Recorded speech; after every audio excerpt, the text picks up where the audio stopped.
Hi, this is Rosa, Kinza, Rich, and Stephanie, and welcome to our study of academic testing abilities in different environments. There has been a growing research demonstrating that natural spaces are associated with a wide range of health benefits. Many of these research studies examine the direct relationship between the natural environment and mental health. More specifically, a study done by Michael Barnes, Ming Kuo, and Catherine Jordan, titled Do Experiences with Nature Promote Learning, caught our group's attention. In their study, they found a consistent nature learning connection where it increased a student's ability to concentrate, their interest in the material, and self discipline in learning. They also found that this may help with students who don't particularly perform well in a traditional classroom setting. Other articles titled Characterizing Nature and Participant Experience in Studies of Nature, Exposure for Positive Mental Health, and Integrative Review, and Nature-Based Guided Imagery as an Intervention for State Anxiety, examined nature and its positive mental health benefits. Both articles concluded with positive experiences in mental health as well as lowered anxiety levels in individuals when placed in a natural environment. Essentially, all the benefits were connected to mental health. So, we came up with the question, does the environment have an impact on a student's testing abilities? The purpose of the study is to examine whether the environment will have an effect on how well a student would answer the assigned test, specifically with their spatial awareness skills. Our hypothesis is that participants in the nature-based environment would perform better than participants in the simulated and classroom-based environment. The experiment is conducted by equally and randomly dividing 30 college students into one of the three separate locations: an empty Hunter College classroom with nature music playing in the background, Flushing Park in Queens, and another empty Hunter College classroom with no music in the background, the latter being the control variable of the experiment.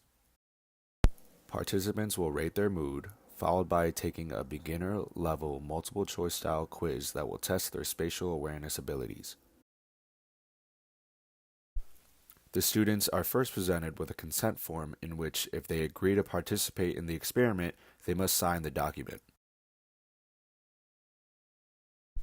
Then, they are instructed to sit and absorb their surroundings for about 9.5 minutes and asked to rate their mood from a scale of 0 to 10, 10 being the most positive and 0 being the least positive. After rating their mood, they are given the spatial awareness quiz. The quiz is pulled from the website 123test.com and consists of 10 multiple choice questions. It will challenge their reasoning skills that will test their capacity to think about objects in the three dimension and draw conclusions about those objects from the limited information given in those questions.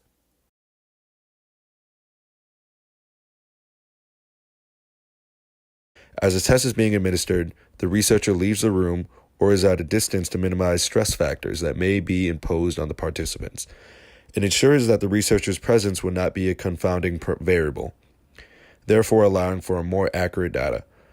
At the end, they are given one last survey question, rating how focused they were during the test, 1 being the least focused and 10 being the most focused. This study is important because the results may help educators and students employ more tools in their teaching and learning.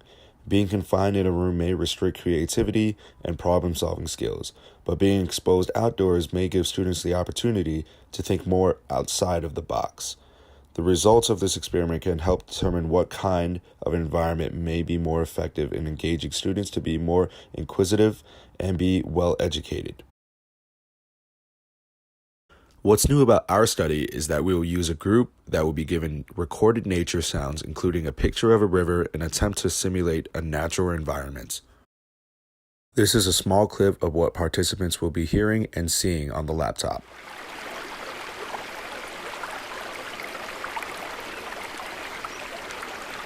We used 9.5 minutes because the research papers we based our experiment off of had their participants walk anywhere from 4 to 6 kilometers. For the sake of our participants' time, we chose a reasonable distance of half a mile or 8 kilometers. The average person walks about 0.0014 kilometers per second. Using a little math, we came up with 9.5 minutes that seemed like a reasonable enough time for students to participate in our experiment. The experiment should take about 25 to 30 minutes, depending on how fast participants answer the questions.